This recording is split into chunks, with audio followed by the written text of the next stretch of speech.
right. Hello, everybody. It is the end of 2022, and we are back at my desk this time for me to go ahead and show you a flip through of my final life journal of this year. And by life journal, I mean mostly K-dramas, because that is pretty much my entire life. But, yeah, I hope everyone had a good holiday, whether you celebrate Christmas or not. And with that, let's just jump right in.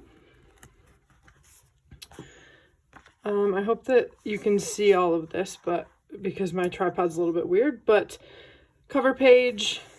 Then I was a little bit insane, and April was like my 2-year anniversary of watching K-dramas. So I went through and printed the cover of every single drama I've watched. The ones with purple dots next to them are ones I have watched more than once or ones that are favorites. Then I wrote down some reflections. Then I made my watch list for this year, or for 2022. I decided that I'm going to do that for my next life journal, just keep it right in the front like that. I thought that was a really good idea. I didn't finish watching Pachinko yet, only because I knew what was coming and didn't want to watch it on screen because my heart was going to break. I read the novel first. The novel's phenomenal. If you have time, you should go ahead and watch it. Then the Binjin wedding happened, and I have never been more upset to not have been in an event in my entire life. But the hashtag that day was Crash Landing on You episode 17, and that's how it should have been. You know, I'm just so happy for them. It makes my heart happy. Then I watched, oh my gosh, what's it called in English? Hymn of Death. It was really good. Only 3 episodes. I really enjoyed it.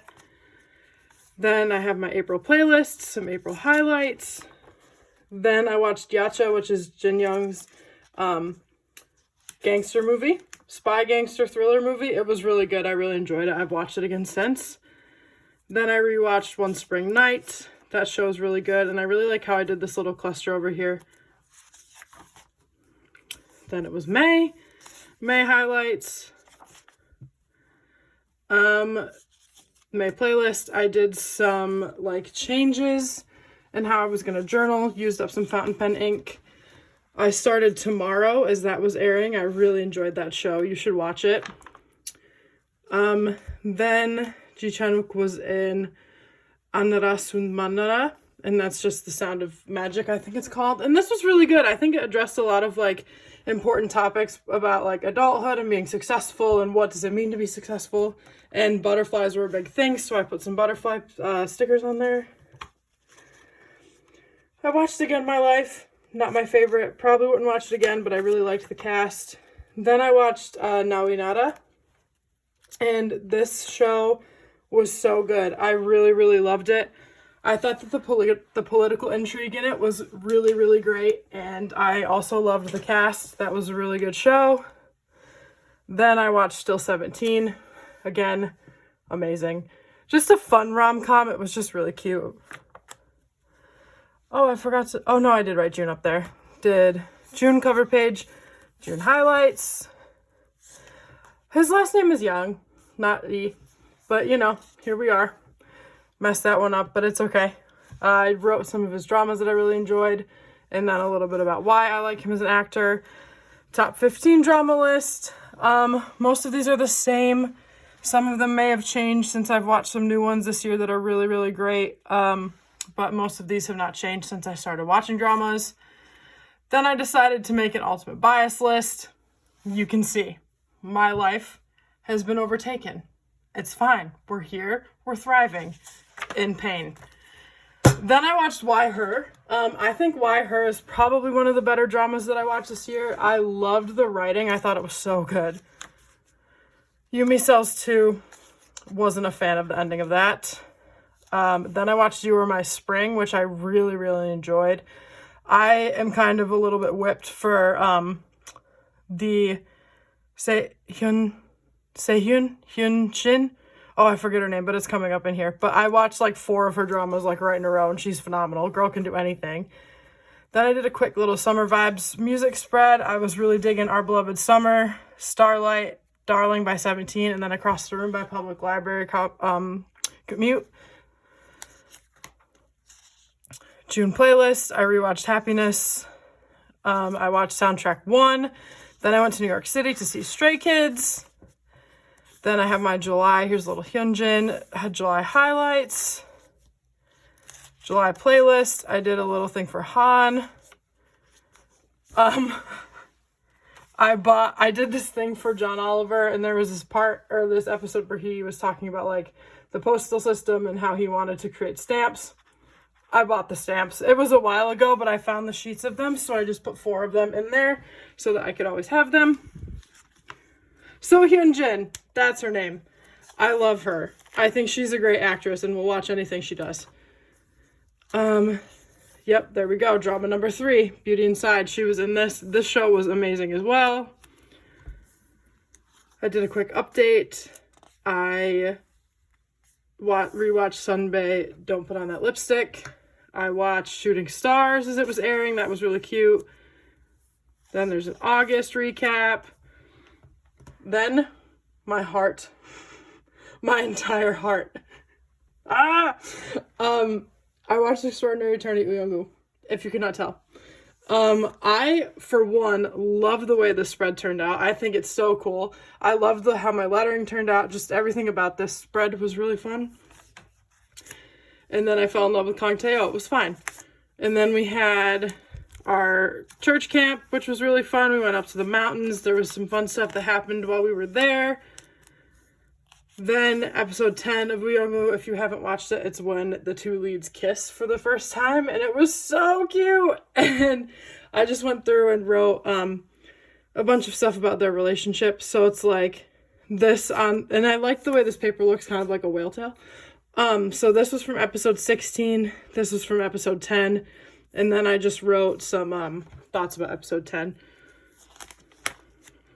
Haven't watched In the Soup yet, but you know, we're here. We're out here. We're alive. Then I watched Big Mouse. I loved Big Mouse, and I was so happy that Jun Suk was back. Especially with a drama that was this heavy hitting. I really enjoyed it. Alchemy of Souls, not my favorite. Rocking Chair by JB came out, was wonderful. September highlights, didn't have a ton. September playlist, Hyunjin was in Paris. Oh, then I watched Bad and Crazy. Everyone should watch this show. It was really funny, and it handled gaslighting really well. It was just really well done. Then Her Majesty the Queen passed away. That was a pretty sad day for a lot of people. Then JB dropped Be Yourself. I loved that album. It was such a vibe. Then I just wanted to do a quick quiet afternoon spread because he dropped a video for Rocking Chair, and I love that song. So I just pulled some stills from the video for that. Then it was Jin Young's birthday. I love him so much, so I do a birthday spread for him every year. Blackpink killed it with their comeback. I watched Once Upon a Small Town. This was cute. It was like slice of life. Wasn't anything complicated. I actually never finished Little Women. It got to be a lot. It was just a lot. I really enjoyed it. I thought the writing was great. I thought the characters were great. But it just like the tension and the evil that the people were doing got to be a lot for me. So I just kind of read recaps. Narco Saints was really good. Everyone should watch it. Loved it. October. This is where I was in my Harry Potter era for a hot minute again. And I did a Gryffindor aesthetic spread. Then I read Hook, Line, and Sinker by Tessa Bailey, and my entire life was destroyed because of Fox. I'm just saying, if you haven't read it, you should read it. So I did an aesthetic spread for the city that they live in and the book. Then we rewatched Harry Potter and the Sorcerer's Stone with a friend, so I did a spread about that. I got into a Shadowhunters mode. It was great. It was everything you could imagine, actually. And I just did this little spread for Alec, because Alec is the best. Then I watched the Harry Potter musical, Harry Potter sequel, Harry Potter Senior Year again. My goodness, those are so funny. Then Taylor Swift dropped Midnights. And my gosh, it was so good. Question is my favorite song. I also really love Maroon, Anti-Hero, You're on Your Own Kid. Midnight Rain is good. Vigilante shit's good. Bejeweled is good. Karma's good. The Great War is good. Paris is good. Glitch is good. Wow, all of them are good. Honestly, it's a great album. Solid. 10 out of 10. Do recommend. Love and Contract, not my favorite. I watched Happy New Year, which was really, really cute. And I watched it again before Christmas because I loved it. Then November, Familiar Wife. I watched that for the first time. I really, really loved Jisung and Jimin in this drama. They were so good and their chemistry was so cute. And I really liked the storyline too. Then my church released their own worship album and they had a worship night. I made an Autumn Vibes playlist. Did a spread on some cozy Jin Young pictures because look at how snuggly and cuddly he looks. Chen dropped Last Scene. I watched another Miss O, which was also really cute. Then Wakanda Forever came out. That was really good. It wasn't my favorite of the Black Panther films, but I really enjoyed it. Oh, I was going to do a spread for The Fabulous here, but they pushed the release date back. Then I did a top 8 dramas. Descendants of the Sun, Parong, and W, still my top 3. Just Between Lovers, still top 4. I think the only thing that's really changed are Red Sleeve Cuff and Devil Judge are in there now, which makes sense. And then Our Beloved Summer and Flower of Evil. I think these 5 stayed the same, and then these 3 changed. Then December, didn't do any highlights for there. We had Korea Fest. This happened in November. It was after I had already created this title page. I folded this little origami hanbaku while I was volunteering there. Then I did a Winter Days spread with Jin Young. I definitely meant to finish this. I haven't finished the drama yet, though. And then Daehan Mingu, the soccer team, got through to the round of 16, which was really exciting. So I have that and this little flip out of Hyungmin on the bottom. And then I was watching it at work. And then, like, it was the best day ever. Wrote a letter. Dear me. Just did some sticker usage. Wrote some Christmas tunes. Wrote some Christmas movies. Let's see. I watched this one. And this one. And this one. And this one. Did not get to Polar Express, National Lampoons, or How the Grinch Stole Christmas, but that's okay. 2022 in books, my top 5 were right there. I think this probably has changed since I read some really good books since I made this spread. I did my top 5 dramas. Only put my top, for 2022. It was Why Her, Strange Attorney Uyungu, 2521, Reborn Rich, and Big Mouth. And then I did Every Month a Memory. I didn't like how this spread turned out, but I redid it for the new year and I think it's going to be better. So each little envelope has a little card in there with, this one isn't done yet because it was December, but it has a little card and I write a memory on the back. And then I tuck it in there and I seal it up. And this was a 2022 in review. Haven't finished it yet, probably won't. And this little card from a Stray Kids purchase that I made. But all right, that is a chunky, thick journal. I hope you are having a good day or night, and I will see you soon. Bye.